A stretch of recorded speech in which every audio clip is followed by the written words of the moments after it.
ഒരു റൈഡ് പോകുന്നതിന് മുന്നേ നമ്മൾ നമ്മളുടെ ചെയിൻ്റെ ഹെൽത്ത് ഓക്കെ ആണോ എന്ന് നോക്കും, എഞ്ചിൻ ഓയിൽ ലെവൽ നോക്കും, അതുപോലെ ടയർ പ്രഷറും നോക്കും.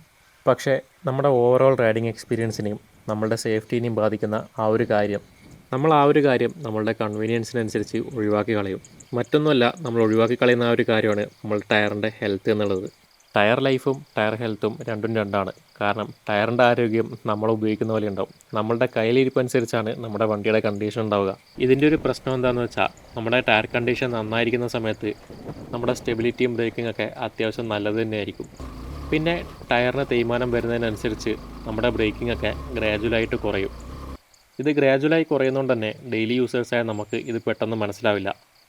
എപ്പോഴും കോൺഫിഡൻസോടെ എടുത്തിരുന്ന കോർണറിലൊക്കെ വണ്ടി പാളുമ്പോഴായിരിക്കും നമുക്കിത് പതിയെ മനസ്സിലായി തുടങ്ങുക. അപ്പോൾ അങ്ങനത്തെ കാഷ്വാലിറ്റീസൊക്കെ വരാതിരിക്കാൻ വേണ്ടിയിട്ടാണ് ടയർ ലൈഫിനെ കുറിച്ച് നമ്മൾ മനസ്സിലാക്കിയിരിക്കേണ്ടത്. ഒറ്റ നോട്ടത്തിൽ ഈ ടയർ കണ്ടാൽ ഒരു 50% തേയ്മാനം മാത്രമേ ഉള്ളൂ, ഇനി ഒരുപാട് ദൂരം ഓടാനുണ്ടെന്നേ നമുക്ക് തോന്നുള്ളൂ. എൻ്റെ വണ്ടി ഇപ്പോൾ 20,000 കിലോമീറ്റർ ഓടി. ഈ ടയറിൽ നിങ്ങൾ ഈ സാധനം കണ്ടോ? ഇതാണ് വിയർ ഇൻഡിക്കേറ്റർ. ഓൾമോസ്റ്റ് എത്തി. ഈ ഹാർഡ് കോർ ഓഫ് റോഡൊക്കെ എടുക്കുന്ന സമയത്ത് ടയറിന് വരുന്ന മെയിൻ പ്രശ്നമാണ് uneven wear and tyre.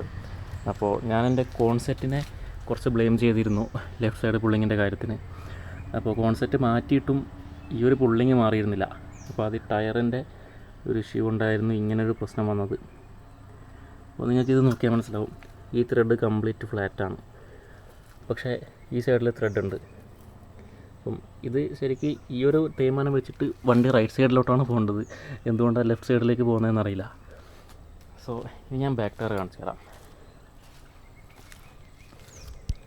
Of റോഡിനേക്കാളും കൂടുതൽ ഹൈവേയിൽ ഉപയോഗിക്കുന്ന ടയറാണ്.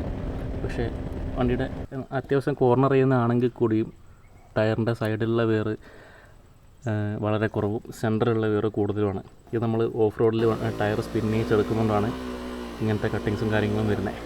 അപ്പോൾ നമ്മുടെ ഫ്രണ്ട് ടയർ ആണെങ്കിലും ബാക്ക് ടയർ ആണെങ്കിലും ഇനി മാക്സിമം ഒരു 2-3 ആഴ്ച ഓടാനുള്ളത് പോലുമില്ല. മാത്രമല്ല നമുക്കിപ്പോൾ മഴക്കാലം വരികയാണ്.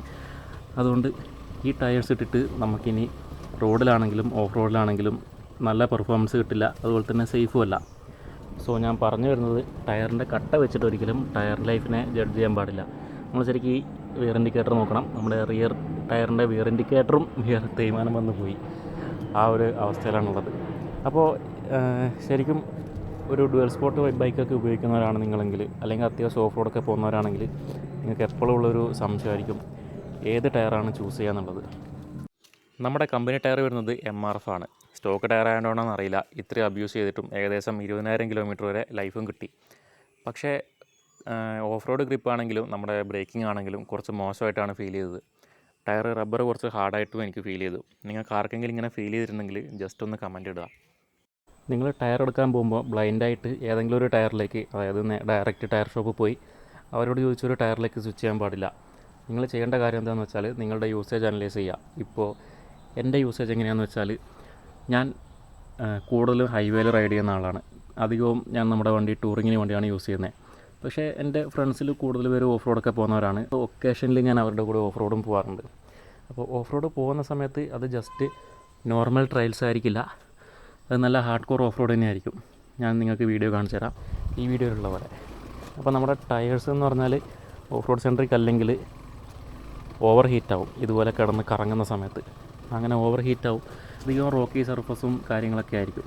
അപ്പോൾ ടയർ റോഡ് സെൻട്രിക് ആണെങ്കിൽ ഓഫ് റോഡ് പോകുന്ന സമയത്ത് നമ്മുടെ ടയർ പെട്ടെന്ന് ഡാമേജ് ആവും. അതുപോലെ തന്നെ അൺഈവൻ വിയർ ആൻഡ് ടയറൊക്കെ വരും. അങ്ങനെ വരുന്ന സമയത്ത് നമുക്ക് ഹൈവേ കംഫർട്ട് കുറയും, ചിലപ്പോൾ നമ്മുടെ മൈലേജ് കുറയും. പിന്നെ നമുക്ക് ലെഫ്റ്റ് സൈഡ് പുള്ളിങ്ങും റൈറ്റ് സൈഡ് പുള്ളിങ്ങൊക്കെ വരും. അപ്പോൾ നമ്മൾ നമ്മളുടെ യൂസേജ് ആദ്യം അനലൈസ് ചെയ്യണം.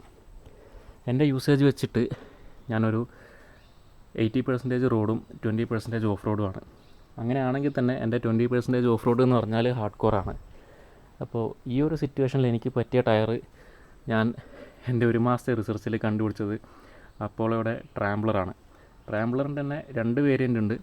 ഒന്ന് ട്രാംബ്ലർ XR ഉണ്ട്, മറ്റേത് ട്രാംബ്ലർ XT ആണ്. ഈ XR കുറച്ചുകൂടി ഓഫ് റോഡ് സെൻട്രിക് ആണ്, പക്ഷേ റോഡ് കംഫർട്ടും ഉണ്ട്. പക്ഷേ റോഡിലേക്ക് വരുമ്പോൾ കുറച്ച് ടയർ നോയ്സും കാര്യങ്ങളൊക്കെ ഉണ്ടാവും. ഓഫ് റോഡിലാകുമ്പം നല്ല ഗ്രിപ്പും കാര്യങ്ങളൊക്കെ കിട്ടുന്ന ഒരു ടയറാണ് അപ്പോളോയുടെ ട്രാംബ്ലർ XR.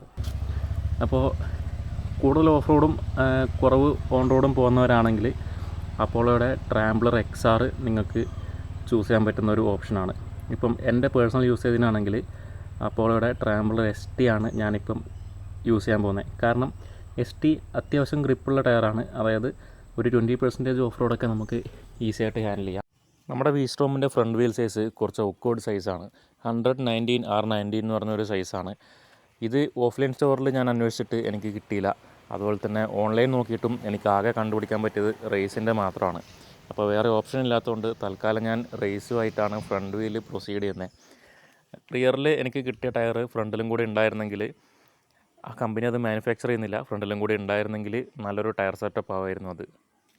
V-Stormൻ്റെ കാര്യത്തിൽ കമ്പനി ഇമാതിരി എവിടെയും കിട്ടാത്ത കുറേ സാധനങ്ങൾ പണിത് വെച്ചിട്ടുണ്ട്. ശരിക്കും ഇത് ഓണേഴ്സിനെ സഫറിക്കാൻ വേണ്ടിയിട്ടാണോ എന്ന് എനിക്ക് സംശയമുണ്ട്. അപ്പോൾ റേസിന് എത്രത്തോളം ടയർ ലൈഫ് കിട്ടുമെന്ന് എനിക്കറിയില്ല. നിങ്ങൾ ആരെങ്കിലും യൂസേഴ്സ് ഉണ്ടെങ്കിൽ ജസ്റ്റ് ഒന്ന് കമൻ്റായിട്ട് ഇടുക, അതെനിക്ക് ഹെൽപ്ഫുള്ളായിരിക്കും. അപ്പോളോ ഏകദേശം യൂസർ റിവ്യൂസൊക്കെ വെച്ചിട്ട് 20,000 കിലോമീറ്റർ വരെയാണ് ഞാൻ ചൂസ് ചെയ്ത ടയറിൽ കിട്ടാൻ പോകുന്നത്. അപ്പോൾ അതാണ് എൻ്റെ ഒരു എക്സ്പെക്റ്റേഷൻ. ഒരു ഓഫ് റോഡും കൂടെ വെച്ച് നോക്കുന്നതാണെങ്കിൽ നമുക്കൊരു 16 to 20K കിലോമീറ്റർ വരെ അപ്പോളോ ട്രാംബ്ലർ ST കിട്ടും. XR ആണെങ്കിൽ ഇതിനകത്തുനിന്നൊരു 4,000 കിലോമീറ്റർ കുറവിൽ കാൽക്കുലേറ്റ് ചെയ്താൽ മതി. അപ്പോൾ വീഡിയോ നിങ്ങൾക്ക് ഹെൽപ്ഫുള്ളായെന്ന് വിചാരിക്കുന്നു. വീഡിയോ ഇഷ്ടപ്പെട്ടെങ്കിൽ ഒന്ന് ലൈക്ക് ചെയ്യുക, ചാനലൊന്ന് സബ്സ്ക്രൈബ് ചെയ്ത് സപ്പോർട്ട് ചെയ്യുക. എല്ലാവർക്കും താങ്ക്സ് ഫോർ വാച്ചിങ്.